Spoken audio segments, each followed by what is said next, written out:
Kisah Nabi Muhammad SAW dengan anak yatim di Idul Fitri.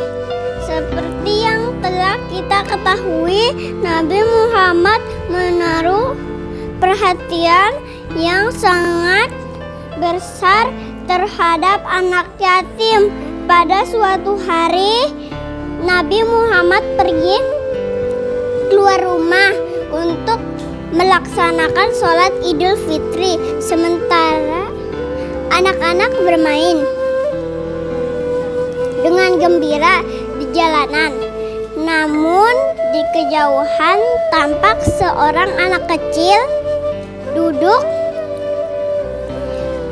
berseberangan dengan mereka yang sedang bermain dengan pakaian yang sederhana dan tampak murung.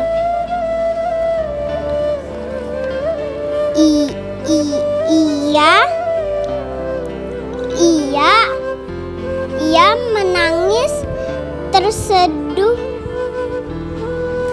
Melihat hal itu, Nabi Muhammad menghampiri anak tersebut. Beliau berkata, "Nak, mengapa kau menangis dan tidak bermain bersama mereka?" Anak itu tidak mengetahui bahwa orang dewasa yang berhadapannya adalah Nabi Muhammad yang merupakan utusan Allah. Ia pun menjawab, "Paman, ayahku telah meninggal." Ia mengikuti Nabi Muhammad dalam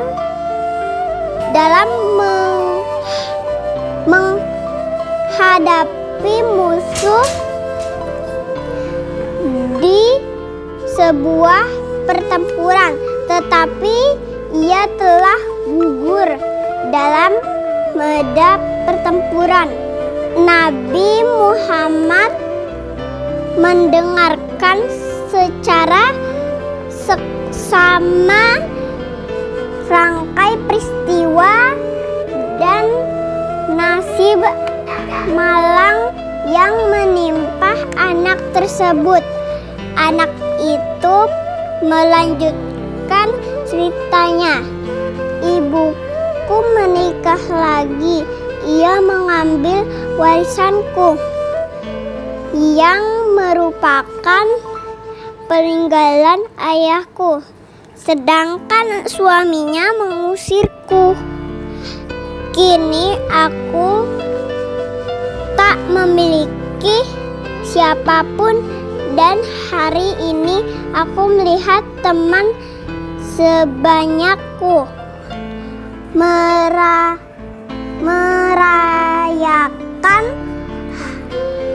hari Idul Fitri bersama ayah mereka. Perasaanku dikuasai oleh kehampaan tanpa ayah. Karena itu aku menangis."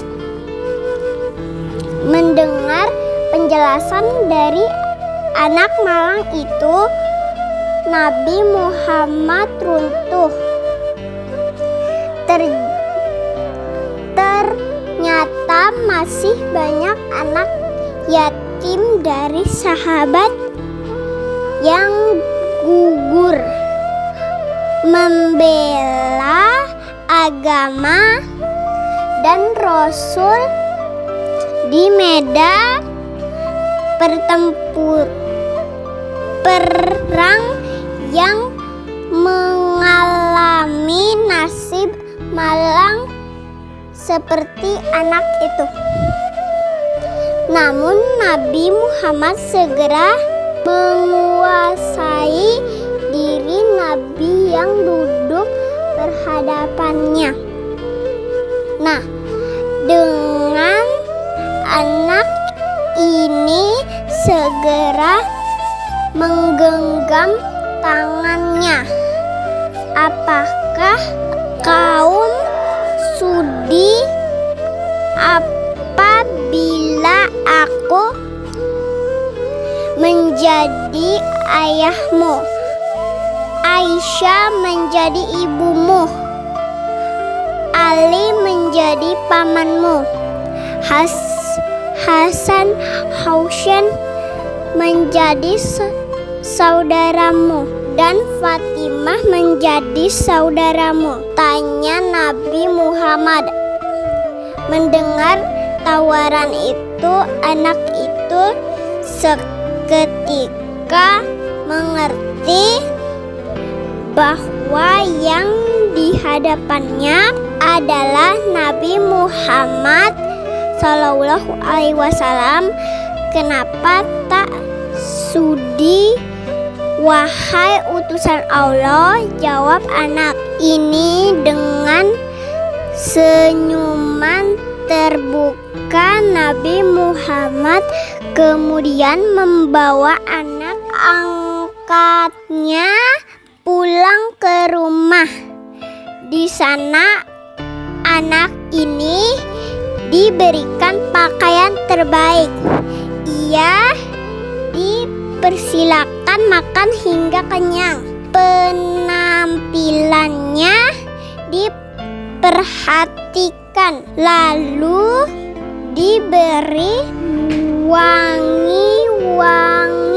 Setelah selesai, ia pun keluar dari rumah Nabi Muhammad dengan senyum dan wajah bahagia. Melihat penampilan wajah bahagia para sahabat yang semula sedang bermain bersama mulai bertanya, sebelumnya kau menangis, tapi kini kau tampak gembira. Benar sahabatku, tanya adiknya. Aku lapar, tetapi lihat sekarang tidak lagi, aku sudah kenyang.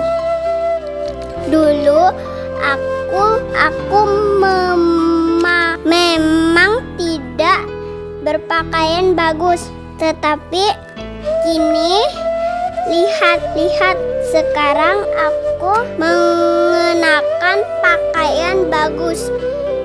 Dulu memang aku ini anak yatim, tetapi kini aku memiliki keluarga yang sangat perhatian Nabi Muhammad ayahku, Aisyah ibuku, Ali pamanku, Hasan Husain saudaraku, dan Fatimah saudaraku.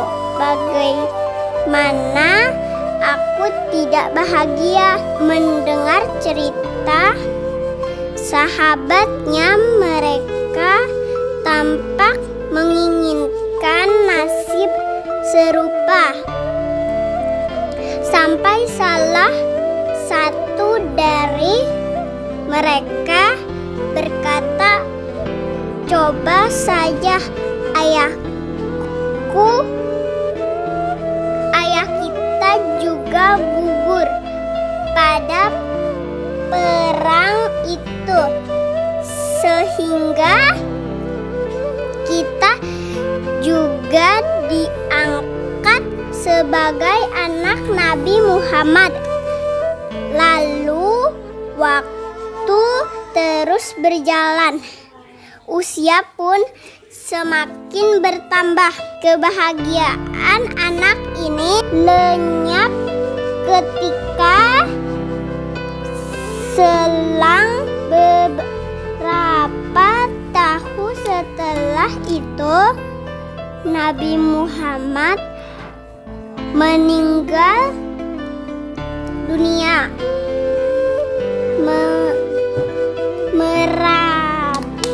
Meratapi kepergian ayah angkatannya yang paling mulia, dia keluar rumah dan bersedih, sungguh menyedihkan.